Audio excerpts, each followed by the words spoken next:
Hi there guys, it's Max from Prismatic.org. I hope you're doing well today. Coming to you today from the island of Furadou in the Maldives. Beautiful, huh? Come here for a week on a glorified visa run from Kuala Lumpur. It's given me just a bit more time to reflect and record some videos for you guys. But yeah, I was just reflecting on something my girlfriend asked me recently, which was, she said to me, what else do you think you might have been rather than what you're doing now? And I'm very happy doing what I'm doing now. I'm running an Amazon business. It's my primary business. It's a 7-figure business, and the best thing about it though is that it allows me to work from anywhere. It allows me to choose when I work, and also that because I'm building a business, I'm not merely trading my time for money. It gives me a lot more flexibility over the amount of time I want to put into it as well. And so I can, comfortably come here, for example, for a week, and I can work from here, and it's a lot better way of doing things than what I used to do, which was when I used to work in an office. I used to work in the corporate world for 6 or 7 years. I was working in consultancy and also corporate technology sales, which both were rather odd experiences. I think, given my life now, I sort of think I couldn't really ever justify going back to that sort of thing. I often think that I'd rather survive doing what I absolutely love and learn to do that first before ever even thinking about what it would take to thrive, as it were, doing something that I hate. That's an oxymoron. It doesn't make sense. You can't possibly thrive doing something you hate. It's complete contradiction in terms, right? And yet that's what a lot of people are doing. And so my girlfriend asked me, what else do you think you might have been? And I think one way or another, I probably would have ended up doing something rather similar. There might be slightly different biases in terms of I might be selling slightly different products or selling on different platforms, or I might have moved more into digital products than physical products, and I'm still going to do that.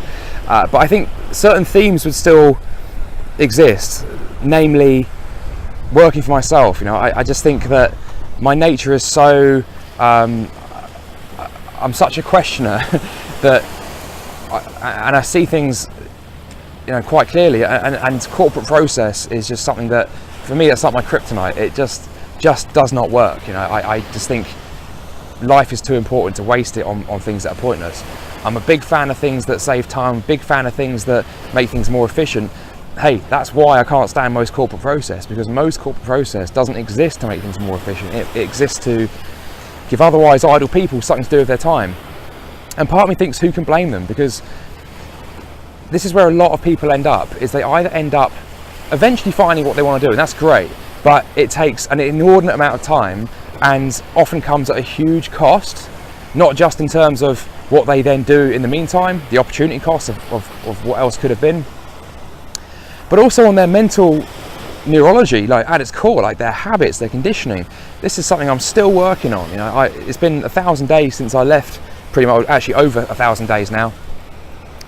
But the old habits die hard, and this is a really useful project for me right now. This is something that's really worthy of my attention and time.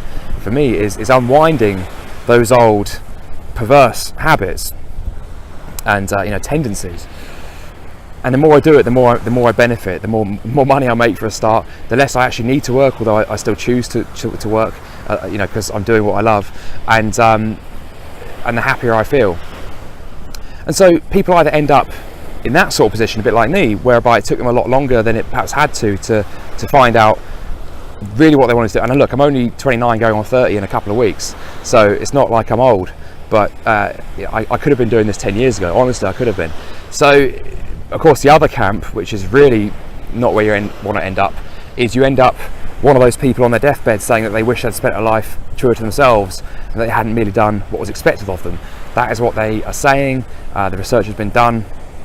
We need to listen to that, let that sink in. That's a big deal, right? People are saying that. And so the other consequence of simply not knowing what we want to do is drudgery, what I would call drudgery. So, to answer the question, what else would I have done? There are other avenues I could have gone down. I could have got into trading and investing a lot earlier. That's something I'm I'm very interested in, something I have quite a natural aptitude for. It's quite an analytical pursuit, and I love that. I also love the independence and the freedom that gives me. I probably would have saved at least 5 or 6 years, simply put, just not working for a corporate, wage slave, and or corporate slave master, I should say. I was the wage slave. Other things I'm quite interested in, I could have become, for example, like an actuary, someone like that, someone who deals in risk and probability. That's something that quite interests me, very, very number oriented. Or I could have done something completely creative. I like to make music. I haven't made any music for a long time, but that's something that I really could have got stuck into as well. And the world as it's configured today does actually present a lot of opportunity for people who want to make a living with music, DJing, producing. And so there's all kinds of ways I could have gone, but none of them were actually presented to me by my education. And so I wasn't inspired. And like I said in the video yesterday, inspiration doesn't just need to be, super dreamy, like blue sky stuff. It simply means knowing what's actually possible, looking what other people are actually doing. Inspiration is, looking at the real world and figuring out what it is I actually can do within this world that would actually suit me. And that's something that education just simply doesn't do. And you can kind of understand why, because I think for a lot of history since the Victorian ages, when education as we know it was conceived of, it probably arguably might have been better for the individual and society if we just sort of towed the line. Those who did go out and become full-fledged entrepreneurs were of a very certain mindset. I mean, check another video I made called "You Don't Have to Be an Entrepreneur," because that kind of entrepreneur isn't the only kind anymore. You don't have to just be that person who takes on a huge amount of risk and builds something that takes 10 years. No, like, the world is changing. You don't have to take the huge amount of risk anymore, and you can express yourself in an ever-increasing number of ways. So an example I like to use to illustrate this is simply that, like, imagine 300 years ago, if you were born with the DNA of a genius level software programmer, well, you wouldn't have had a computer to program on. So you wouldn't have had so many options as to what to do with your time. You probably would have just done what most other people did, like leisure time. You would have just gone down the pub and drunk real ale with your local friends from the village. But in terms of profession as well, like, what else would you have done other than farm the fields and milk the cows, right? We still live in a world where that is kind of a problem, albeit not to such a great extent. So talk about the long tail, there's an ever increasing number of things to do with our time, an ever increasing number of ways to deliver value, an ever increasing number of ways in which people will appreciate and reap value from what we are doing.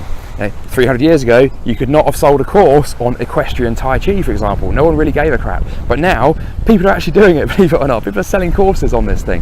So we kind of exist in a middle ground right now between the extremely restricted options of yesteryear and the literally unlimited options of tomorrow. I would say that we're kind of quite a lot closer to that one now. And the only thing that needs to be done, the main thing that needs to be done, is education needs to catch up. What is the role of education in the new economy?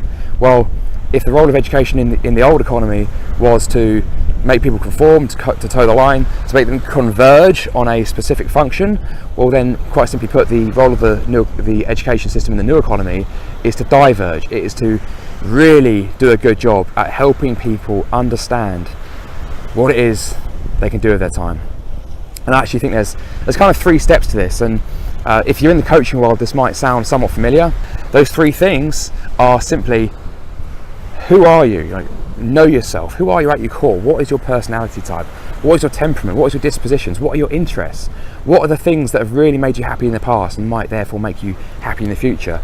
Why did those things make you happy? We're not talking about just specifics here. We're talking about what at their essence really gave you fulfillment. Know yourself, number 1. Number 2, therefore, is what is it that you want? And of course, it really helps to know who you are if you want to figure out what it is you actually want. And thirdly, how is it that you specifically can get it?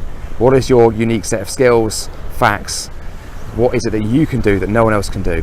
What is your business personality type? Are you the talent? Are you the manager? Are you the entrepreneur? Do you have a unique set of skills no one else can offer? Do you take great pride and ease in managing other people? Or are you super comfortable, like I said, with taking on huge amounts of risk? Is that your default personality? We all do all of them, but where are you most comfortable? Where are you most happy? And where are you most likely to deliver real astronomical amounts of value? So these are things that really education should be doing going forward. In practical terms, it might not happen overnight. We're going to see a lot of awkwardness over the next few years, because the education system is 50 years behind, maybe 40 years behind, and it's going to take probably a similar amount of time for it to change. What's going to happen in the meantime? Well, I think there's just a huge amount of pressure on the individual. I think we're going to see a huge differential between those that recognise this fact and those that don't. A lot of that comes down to merely exposure, merely just to seeing other ways of doing things, seeing what other people are doing, subscribing to channels like Prismatic. If you find value in this, please don't forget to click that subscribe button and the bell icon if you want to know when I actually publish videos and go live. So there you have it, guys. I hope that was useful. Role of the education system in the new economy. Take it on yourself to do this for yourself.